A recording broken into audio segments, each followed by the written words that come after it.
Choc Sénégal.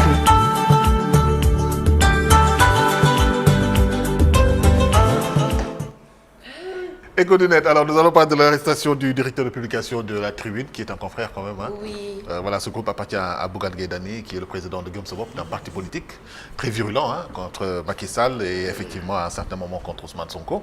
Voilà, son directeur de publication, suite à la publication d'un article très controversé d'ailleurs. C'est ça, un article assez controversé, sans oublier aussi la convocation du directeur du quotidien, Le Quotidien, justement. Oui, Le Quotidien, absolument. De Madiambal Diagne. Hein. Ouais, c'est ça. Oui, c'est ça.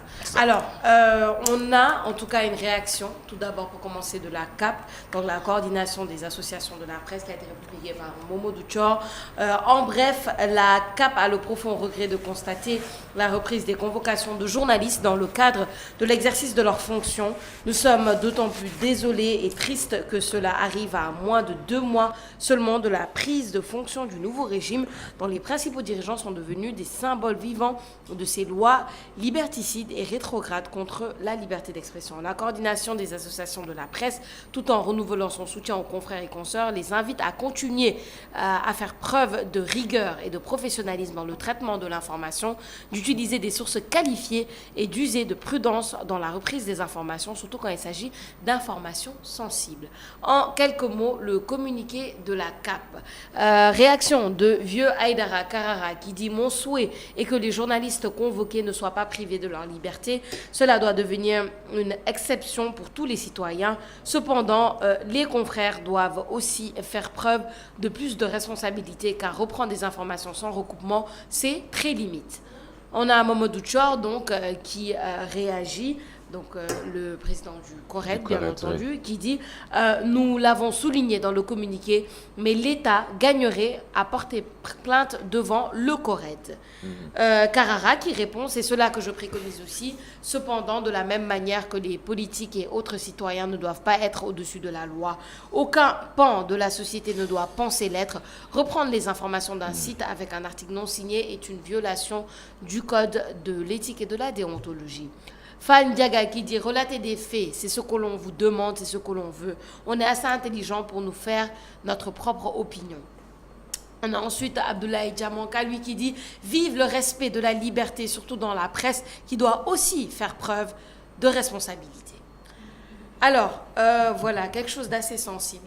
Hein, Al, quelque chose qui s'est passé hier, qui fait l'actualité. On a essayé, en tout cas, j'ai essayé de recouper les tweets les plus responsables. Parce que j'ai vu des choses qui me paraissaient quand même assez irresponsables des deux côtés hein, de la balance, peu importe là où on se trouve. Moi, je vais vous laisser commenter. Je vais juste répéter 2 choses. Une que j'ai dite il y a 1 an, ici sur ce même plateau, j'étais assise là, et une chose que j'ai dit hier. La chose que j'ai dite il y a 1 an, je me rappelle, c'était lors de la première arrestation de Papa Lénian, qui est aujourd'hui directeur de la RTS. Je disais que la place d'un journaliste pour moi n'était pas derrière les barreaux, mais dans une salle de rédaction. Ça, je l'ai dit il y a 1 an et je pense que c'est toujours ma position. Je répète aussi ce que j'ai dit hier par rapport aux responsabilités partagées. La responsabilité, ce qu'on demande de l'État, on doit tout d'abord être responsable et faire ce qu'on doit faire, c'est-à-dire recouper l'information, vérifier l'information avant de la donner. Donc chacun doit prendre ses responsabilités pour que les journalistes dans la place qu'ils doivent occuper et dans les salles de rédaction puissent occuper cette place et continuer à faire leurs fonctions, à mon avis. Voilà, je m'en arrête là pour le commentaire. Il y a un tweet. Chor parle de rigueur et de professionnalisme dans le traitement de l'information. Tout à fait. Quand on donne une info, on a le devoir qui wax, je vais dire en wolof, je vais parler en wolof, qui wax, ku mu tiiñal daf ko war a tardre tamit micro bi su inaccessible am nga droit exactement mooy équilibre information su fekkee ne kooku disponible wala nekkul si disposition pour jox la information mi nga bëgg am nga droit joxe ko léegi nag source ba on n'a pas le droit de donner le nom de sa source loolu moo protéger journaliste bi moo tax ñoom ñu naan leen ñu leen jël yenn saay di leen yóbbu comme ni ma ko doon waxee rek est-ce que président su Diomaye Faye Sonko est-ce que mën na ñëw dékku liberté d'expression wala maanaam liberté de ton journalistique comme ni ko Ablaye Wade dékkoo woon ni ko Abdou Diouf dékkoo woon dans une même mesure ak ni ko Macky Sall subiré avec une violence boo xam ne kenn mënu ko imaginer. man question boobu rek lan la ak lan tamit mooy équilibre de l'information. lan mooy information sensible. non je veux dire pas lan mooy équilibre de l'information mais lan mooy information sensible. ça aussi c'est vrai. mais en fait li nga wax c'est. Vas-y. Non, je veux juste répondre peut-être à cette rapidement, juste parce que tu as parlé d'informations sensibles. Et il y a des informations qui sont jugées sensibles. Par exemple, une information qui touche la grande muette, parce qu'on l'appelle la grande l'armée, muette. oui. Oui, une information qui touche la grande muette, c'est par définition très sensible. Voilà, c'est juste ce que je voulais dire. C'est ça. Vas-y. En fait, j'ai bien aimé li nga wax sànq bi nga defee différence nga ne liberté d'expression bi nga xamante ne Macky Sall pas Macky Sall bi nga njëkkee ci Abdoulaye Wade. daan na ko bàyyi mu jàll Abdou Diouf daan na ko bàyyi mu jàll après nga ñëw si Macky Sall ne da ko subir. c'est vrai que Macky Sall da ko subir. ah oui. mais moom tamit da daan tëj ay journalistes. absolument. xam nga te loolu tamit c'était vraiment j'ai envie de dire catastrophique. c'est pas normal du tout aujourd'hui que ñuy arrêter ay journalistes. d'où la proposition que je juge très pertinente du CORED tantôt j'avais dit la CORED. Oui, du CORED.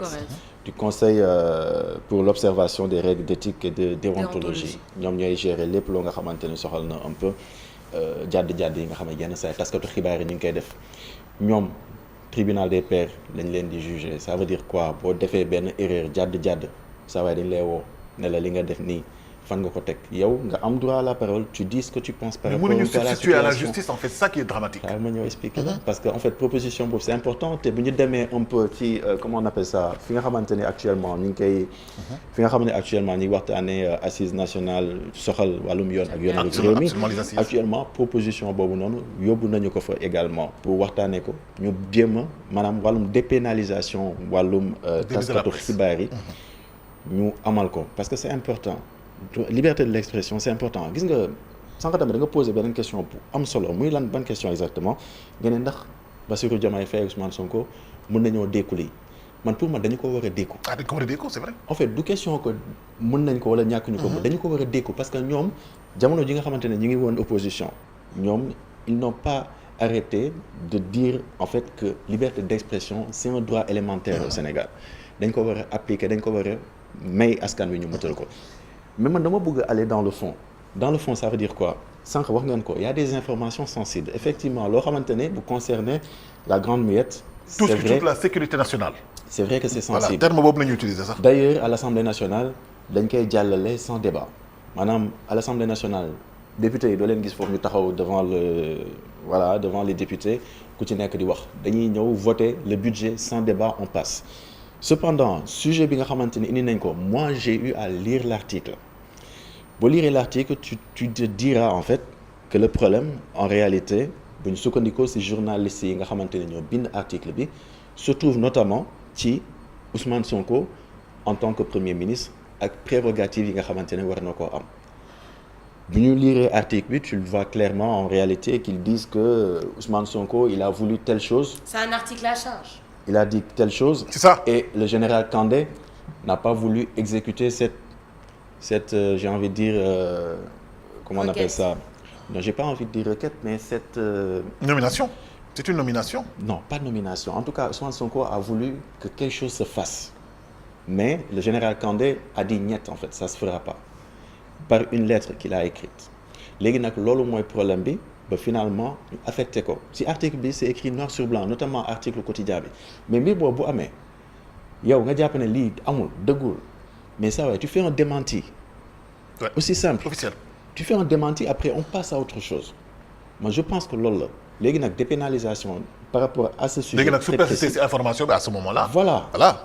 Parce que t'as pas besoin en fait de convoquer un journaliste pour une information qu'il a donnée. Pour man en fait.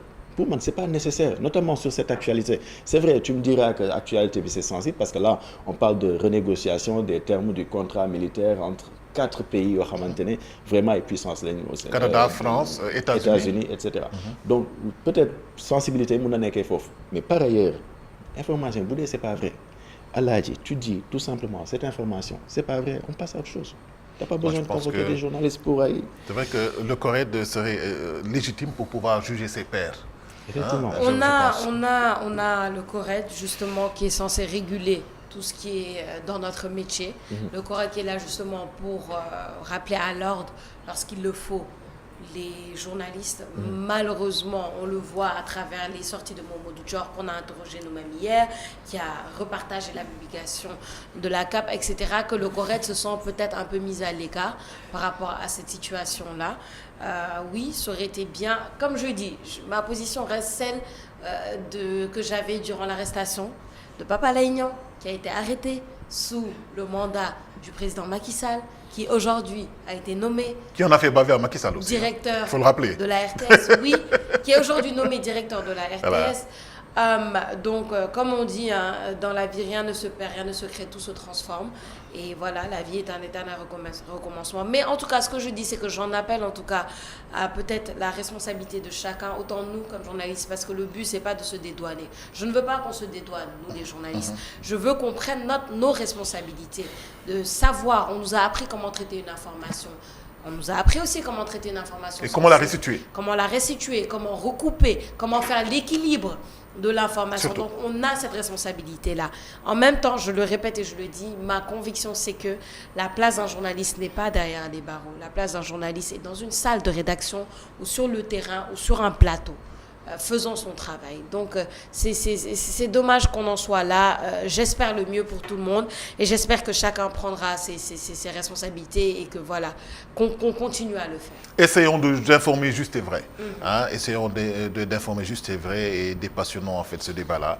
Le journaliste, il fait des enquêtes aussi. Hein? Voilà. Parce que c'est article, le gars, il a fait des enquêtes, il a donné même des références, etc. Absolument. Donc aujourd'hui, vous nous défait le livre, après nous gagnons l'information. Mais si l'information n'est pas avérée, vous n'avez qu'à dire que l'information n'est pas vraie, vous dire, on passe à autre chose. Mais là, les donne diffamation, les donne, ou qu'est-ce qui se passe? Non, en fait, quel est l'article je pense qu'aujourd'hui, si l'information n'est simplement pas avérée, il faudra un communiqué pour démentir. Communiquer en fait, pour démentir, et puis on passe à autre chose. C'est vraiment.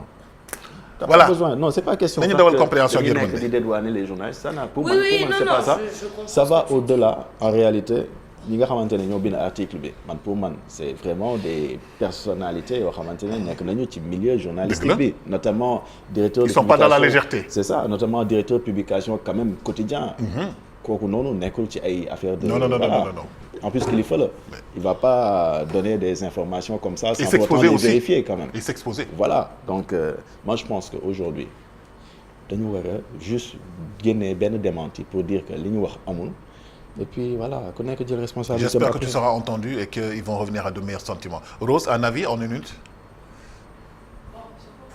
Oui, déjà, ci période bi mu tombeel ça cause problème. On parle d'assises de la justice. Donc lii bu ñu jàppee encore ni que injustice la day andiwaat beneen débat. Et aussi ñoom taskatu xibaar yi am nañ ay kuréel yoo xamante ni bu ñu jàddee yoon mën nañ leen teg ci yoon. lu mel ni ay Synpics ak yeneen ki yeneen. En tout cas ils se sont battus pour am li nga xamante ni mooy tey benn liberté d'expression bu ñuy wax fii ci Sénégal en tout cas.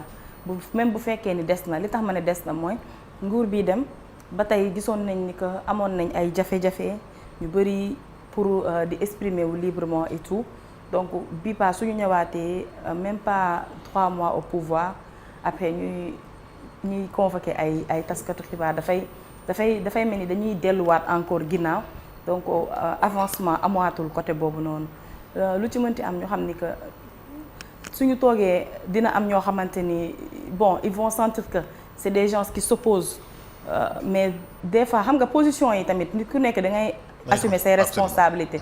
am na ñoo xam ne dañ fi nekk di raay nguur am na ñoo xam ne dañ fi nekk di wax li nga xamante ni ay fait la moom la ñu gis ku nekk nag da ngay jël say engagement mais ñu bàyyi leen rek ñu def seen liggéey ci librement je pense que moo gën. Super.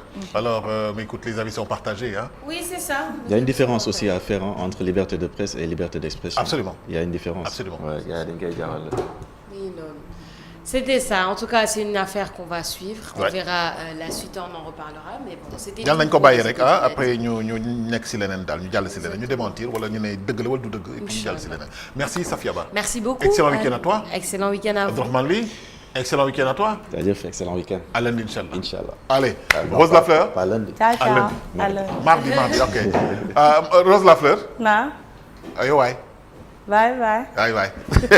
Mesdames et messieurs, un rendez-vous programme sur ITV et nous revenons sur le plateau pour dalal Mame Pape Madiakhaté Sarr et Cheikh Hassana Fall pour xibaar yi ci wolof.